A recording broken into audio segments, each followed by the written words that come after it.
Most people think living on $28,500 or less is impossible in today's economy. They imagine surviving on ramen noodles, wearing the same 3 shirts for months, and basically living like a college student forever. But what if I told you that's completely wrong? What if I told you that with the right strategies you could not only survive, but actually thrive on an extremely low income, while still enjoying the things that matter most to you? I'm Hamster. I've spent years helping people understand that financial freedom isn't about how much you earn, it's about how smart you are with what you have. If you're interested in learning how to master your money regardless of your income level, hit subscribe and give this video a thumbs up. Let's start with something that might shock you. According to recent data, nearly 35% of Americans couldn't cover a $500 emergency expense without borrowing money or selling something. Meanwhile, there are people earning half of what these individuals make who have built substantial emergency funds and are actually investing for their future. The difference isn't luck or secret knowledge passed down through generations of wealthy families. The difference is understanding that living well on less money is a skill, and it can be learned by anyone willing to challenge conventional thinking. Here's another statistic. The average American carries over $6,200 in credit card debt. That's not a house or a car. That's dinner, clothes, and entertainment from years past. When you're living on a low income, every dollar of interest is a dollar stolen from your future. Eliminating high-interest debt is the first step toward freedom. With inflation still elevated, housing costs rising, and wage growth stagnant for many, the ability to live well on less is more urgent than ever. These aren't just frugality tips, they're survival skills for the modern economy. Let me start with a story that perfectly illustrates this point. I once knew a guy named Javier. He worked as a part-time library assistant, making about $28,500 a year. His co-workers constantly complained about being broke, eating cheap fast food for lunch every day, and never having money for anything fun. Meanwhile, Javier would show up with homemade meals that looked like they came from a restaurant. He took weekend trips to nearby cities. He somehow managed to save money every month. When people asked how he did it, he'd just smile and say he had a system. That system is exactly what we're going to break down today. The first thing you need to understand about living on an extremely low income is that it requires a complete shift in how you think about money and value. Most people approach their finances backwards. They earn money, spend it on whatever catches their attention, and then hope there's something left over at the end of the month. This approach guarantees financial stress regardless of how much you earn. People making 6 figures often live paycheck to paycheck using this exact method. The secret to thriving on a low income is becoming intentional with every single dollar. This doesn't mean living like a monk or never enjoying yourself. It means becoming incredibly strategic about where your money goes and making sure every expense serves a specific purpose in your life. When you only have $28,500 or less to work with, there's no room for mindless spending or financial autopilot. If you're earning $28,500 annually, you're probably taking home somewhere around $22,000 to $23,500 after taxes, depending on your location and deductions. That's roughly $1,850 per month.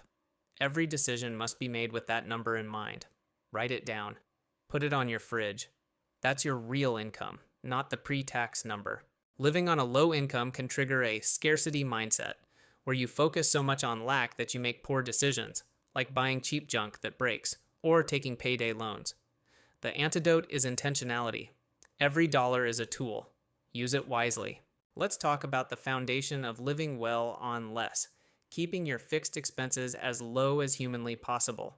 Your fixed expenses are those monthly bills that show up whether you want them to or not: rent, utilities, insurance, phone bills, and subscription services.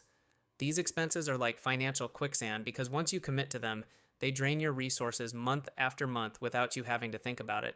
The golden rule for housing when you're on a tight budget is to keep it under 30% of your take-home pay. But honestly, if you can get it lower, even better. For someone taking home $1,850 a month, 30% is $555. That's your target. I can already hear some of you thinking that's impossible, but let me share 3 strategies that can make this work. Strategy number 1, house hacking. Find a small duplex or a house with a basement apartment. Live in one part and rent out the other. Your tenant's rent can cover most, or even all, of your mortgage payment. I know someone who bought a small duplex for $95,000. He lived in one side and rented the other for $700 a month, enough to cover the entire mortgage payment plus insurance. His housing cost went from $900 in rent to essentially zero. Strategy number 2, roommates. If buying isn't an option, roommates become your best friend. Splitting a decent 2-bedroom apartment between 2 people can often cost less than renting a studio by yourself. With a roommate, your share could drop to $500 to $600 instead of $1,000 alone. Strategy number 3, geographic arbitrage. Move somewhere cheaper. If you're paying $1,300 for a 1-bedroom in a high-cost city, that same money could get you a nice 2-bedroom house in dozens of smaller towns. Yes, you might earn slightly less, but if housing drops by $500 monthly, you've just given yourself a massive raise. Don't forget utilities. Look for apartments that include heat or water. Use a programmable thermostat. Lowering the temperature by 3 degrees in winter can save 10% on heating. Unplug electronics when not in use. A $20 power meter can show you which appliances are energy vampires.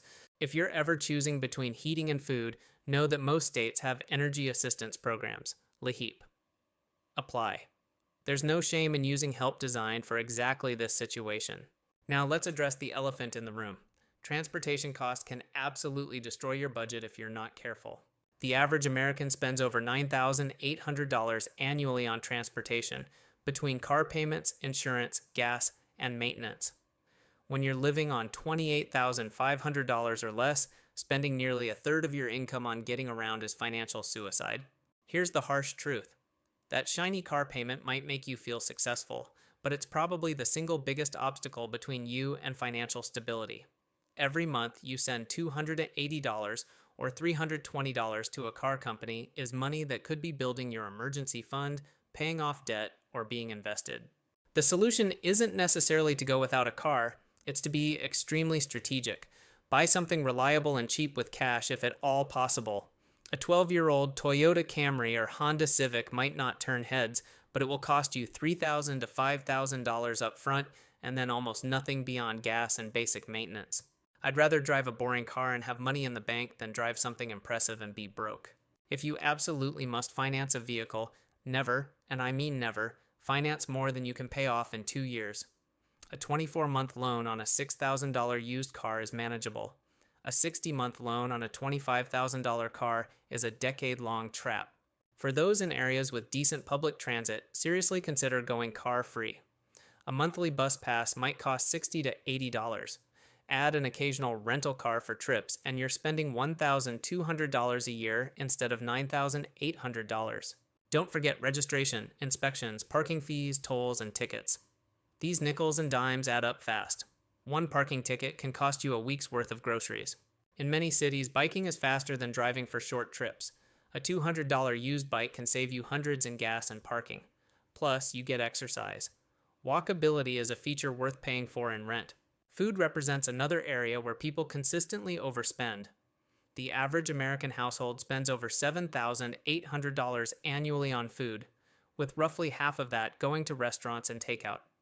When you're living on $28,500 or less, spending $3,900 a year on restaurant meals is a luxury you simply cannot afford. But here's the thing about cooking at home that most people get wrong. They assume it means eating bland, boring meals and spending hours in the kitchen. This couldn't be further from the truth. With basic planning, you can eat better than most people while spending a fraction. The key starts with meal planning, but not the complicated spreadsheet nightmare. I'm talking about simple, practical planning that takes maybe 15 minutes once a week. Pick one day, usually Sunday, to plan your meals. This avoids the expensive panic of takeout when you're hungry. Start with staple ingredients that can be used in multiple ways: rice, beans, eggs, chicken thighs, potatoes, onions, and whatever vegetables are on sale. These ingredients cost very little and can be turned into stir-fries, soups, breakfast hashes, or hearty stews for $2 to $3 per serving versus $12 to $15 at a restaurant. Here's a game changer: freezing. When you find meat on clearance because it's approaching its sell-by date, buy it and freeze it immediately. When you cook a big pot of chili or soup, freeze half in individual portions. You'll create your own personal convenience food library. Grocery stores are designed to separate you from your money. They put expensive items at eye level, pump in cents to make you hungry, and place impulse purchases everywhere.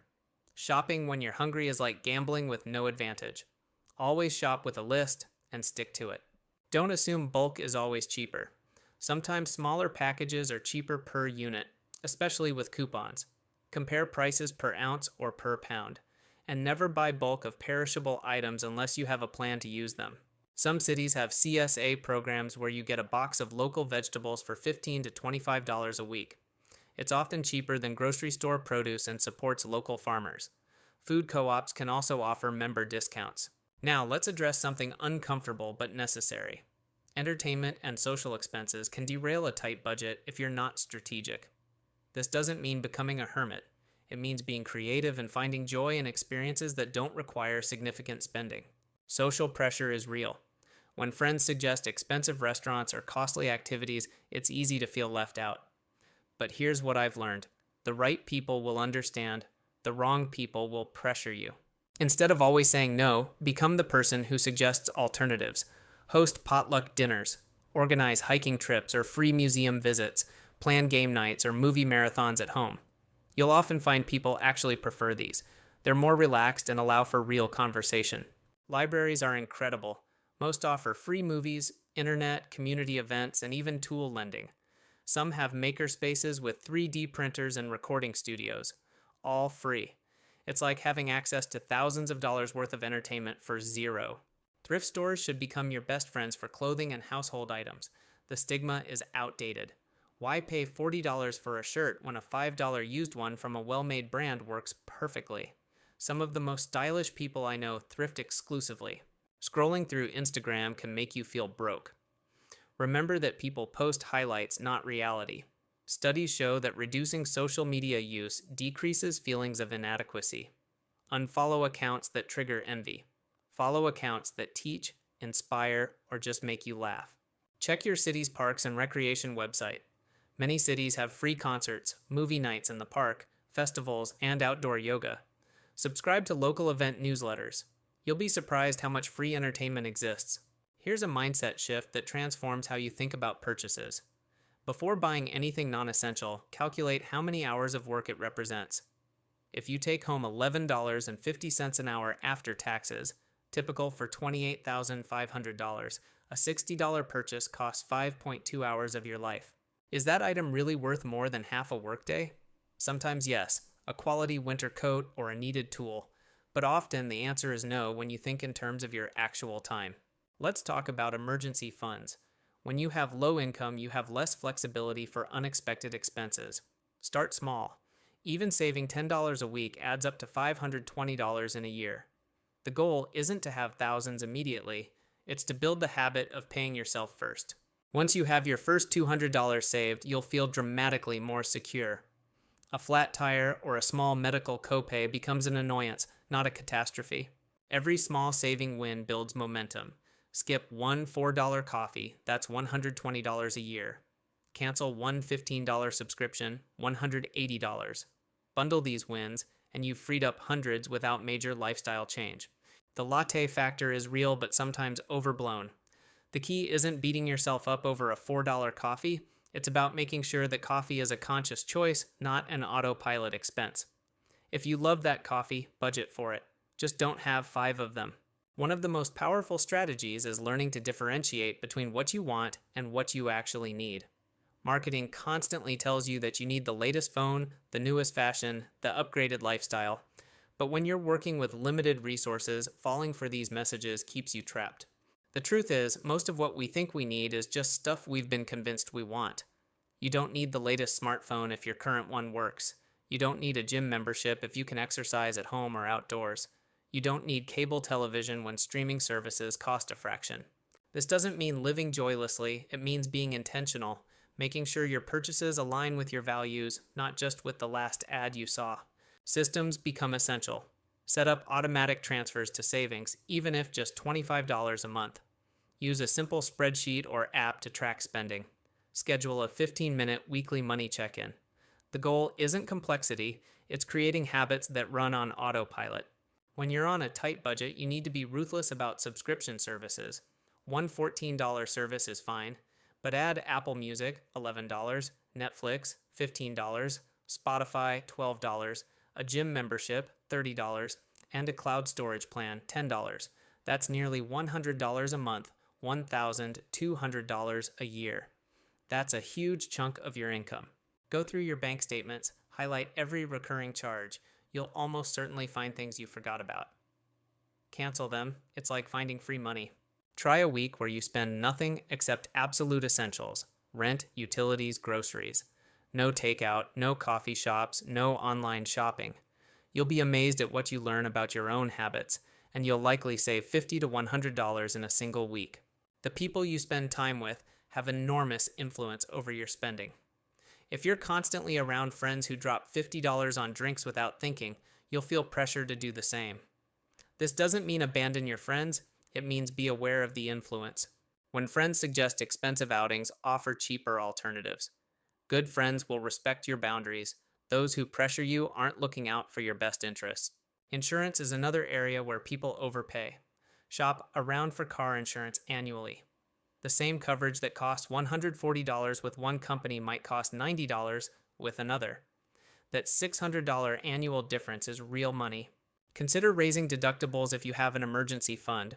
Going from $250 to $1,000 can lower premiums by $20 to $30 a month. If you drive safely, this makes sense. Here's a summary framework. 80% of your results come from 20% of your efforts. The big wins are housing, keep under $550 per month. Up to 40% of your budget. Transportation, car-free or cheap cash car. Up to 15% food, cook at home, $2 to $3 per meal. Up to 10% subscriptions, cancel 75% of them. 1 to 5% insurance, shop annually, 1 to 3%. Master these 5 and the rest is noise. Financial resilience isn't about being rich. It's about being able to absorb shocks without falling apart. That means a small emergency fund, no high interest debt, and flexible expenses. On $28,500, you can build resilience. It starts with one small step. If you can increase your income even by $200 a month, it dramatically changes your budget. Consider dog walking, $15 to $30 per walk, freelancing on Fiverr/Upwork, tutoring local students, delivering groceries, Instacart, or selling used items on Facebook Marketplace. Even 5 hours a week at $15 per hour adds $300 a month. Living on $28,500 a year isn't just possible. It's actually liberating once you get the hang of it. You'll sleep better knowing you're not drowning in debt. You'll stress less because you have systems that work. And you might discover that your happiest moments, time with friends, a walk in the park, a good book, cost nothing at all. The strategies we've covered aren't revolutionary secrets.